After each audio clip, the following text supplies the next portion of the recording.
Olá, meu nome é Maria Clara. Eu vou apresentar o trabalho intitulado Como Areolas e Espinhos em Cactácea, com enfoque na ontogênese e desenvolvimento das areolas em espécies de cactácea. Eu fui orientada pela professora Patrícia Sofiati e esse estudo foi desenvolvido no Laboratório de Anatomia e Biomecânica Vegetal no Departamento de Botânica da UFPR. Bom, a família Cactácea atualmente pertence à ordem das Caryophyllares, com 127 gêneros e aproximadamente 1.450 espécies divididas em 4 subfamílias. Algumas características da família são plantas suculentas, com folhas reduzidas ou ausentes, geralmente modificadas em espinhos.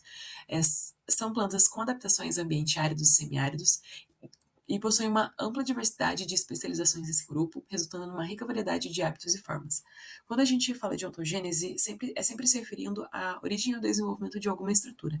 A estrutura, no caso desse estudo, são as auréolas.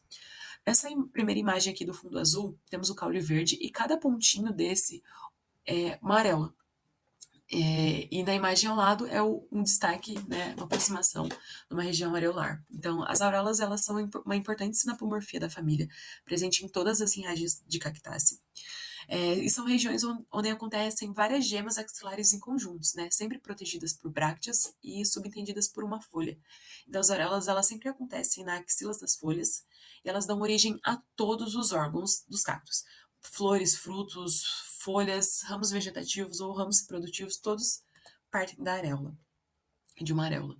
As 4 espécies desse estudo foram a Peresca culeata, a Rhipsalis flocosa, o Ceroja macaru e o Silene grandiflorus, e os objetivos foram investigar a ontogênese das areolas, comparar sua origem e estrutura nos estágios iniciais de desenvolvimento, né, logo após a germinação das sementes, e verificar as semelhanças e as diferenças das auréolas entre as espécies.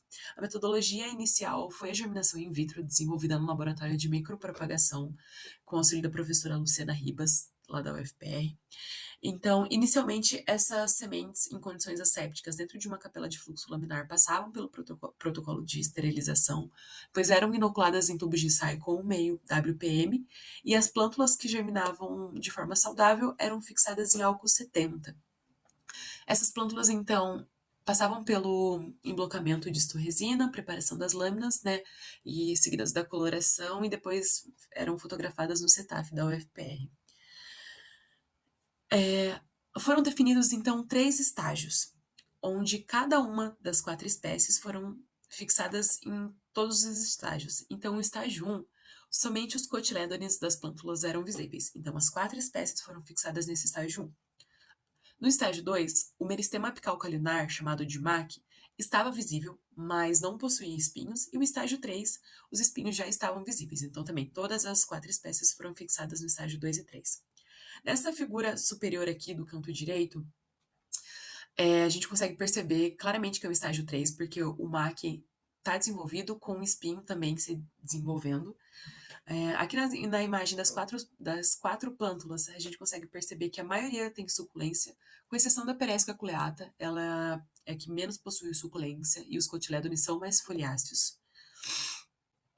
Essas imagens são as 4 espécies no estágio 1, onde o MAC ainda não começou a se desenvolver, mas a gente já consegue perceber a túnica, aqui indicada pela seta, que é a primeira camada de células, então todas as espécies possuem a túnica já.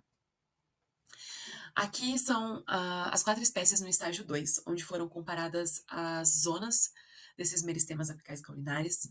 Todos, então, foi observado que todos possuem formato convexo, a túnica também presente, indicada pela seta, e a Peresca culeata foi a que possuía zonas mais definidas.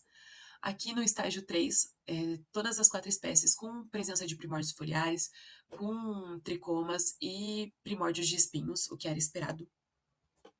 E a conclusão foi que as plântulas são muito parecidas com as plantas adultas, tiveram variações na largura e na altura dos maques entre as espécies, tiveram diferenças quanto à zonação do maque, sendo essa zonação mais definida em Perescia. O desenvolvimento da região areolar das espécies estudadas foram muito parecidas com o que é encontrado na literatura, na bibliografia.